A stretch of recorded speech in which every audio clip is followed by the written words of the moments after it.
Hey everyone, it's Dr. Ramani and welcome back to this YouTube channel on all things related to narcissism. If you're new to this channel, please welcome. Hit that subscribe button, join this wonderful community, and if you hit that bell, you'll get notifications. We put new videos out, every day. So we're back to the proverb series. This one again is a very popular one. It's one that many of you have heard. Now let's see how it applies to narcissism. Today's proverb is, all that glitters is not gold. Well, all that glitters is not gold. And if ever a more apropos phrase has ever been stated about the charismatic narcissist, you know what it means. Something shiny is not necessarily something precious or valuable. The most common origin of this phrase goes back to Shakespeare's play, The Merchant of Venice. It was a line spoken by Portia in the play. Some people have tracked this line to earlier usages in the 1100s. And the simple truth of this line, all that glitters is not gold, really implies that it's probably been around for a very, very long time. We all know this phrase. What is so interesting is the number of people who know it and yet still fall into narcissistic relationships or are charmed by charm. So why is that? Well, because just as in ancient times, we want to believe that the shiny thing is precious. I remember so well as a little girl walking in the forested areas near where I grew up on the light catching shiny stones, and I would pick up the shiny stones thinking and pretending that they were gold or jewels. It's where a child's heart goes, to believe that the beautiful things that are lying about could be precious. I actually do remember showing them to some adult who then laughed at me and said, those are just rocks, they're junk. And then it stuck with me. Kind of made me sad. I wanted the shiny things to be precious. And sadly, we take that wish in some ways into adulthood. And big mistake, we apply it to people.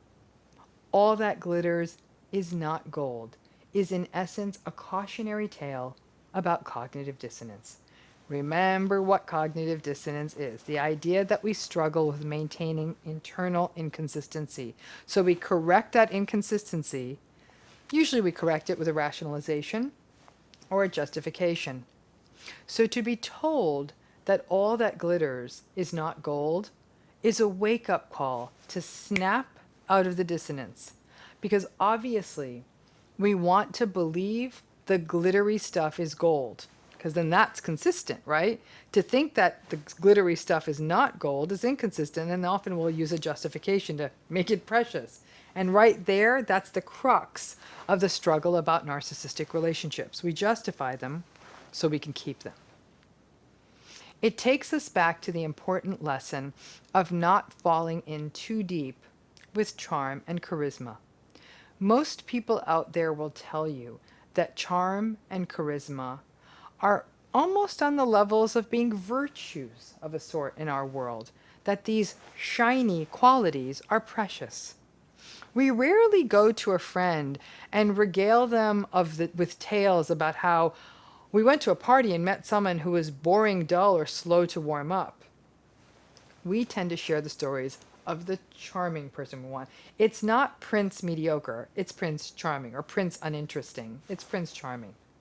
These moments feel special. Charming and charismatic people have a gift for making people feel special, seen, heard, and noticed.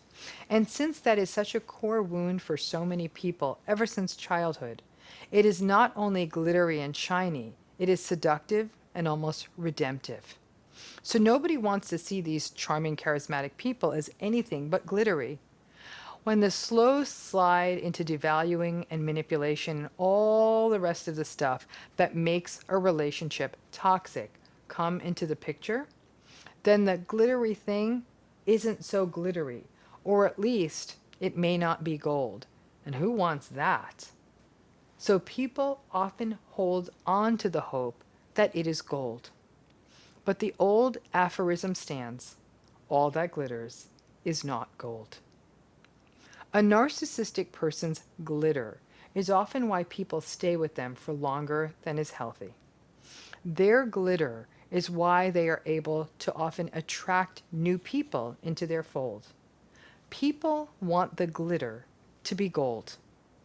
In a whole world of us who know this saying, that anyone falls for the tricks and the charm and the glitter of the narcissist, is actually quite remarkable. I guess we don't see the connection. That's why I'm doing this. But there's a reason that this saying has stuck around for so long. We understand gold and glitter very intellectually, but it's actually really hard to put this into practice. The fact that this saying has had enough staying power for probably well over thousands of years, and to even have made its way into Shakespeare's head, means that lots of people have fallen for this cognitive con, for falling for the shiny thing. Listen, we do it in lots of spaces above and beyond just doing this about people. We buy things and pay more for things in fancier packages. We notice objects that are much more festooned and decorated, not things that are plain. Our eyes always go to the shiny things, as though all of us are those birds, those magpies. In the grand scheme of things, it's okay, and in fact just human, to notice something that glitters, to even be drawn to it. But if everyone could just adhere to ancient wisdom that not all that glitters is gold, then perhaps, like a big pile of fake jewels, we could enjoy them, decorate ourselves with them, but then at the end of the day, recognize that they are not gold and walk away rather than maintain false, glittery hope and make justifications for them. So like I said, we have too many of us, not only all that glitters is not gold, too many of us, we believe in the prince, princess kind of charming story.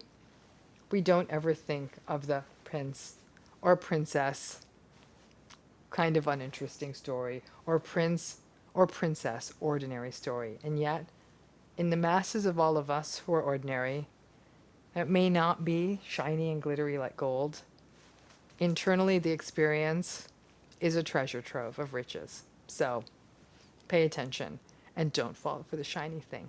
Thanks again.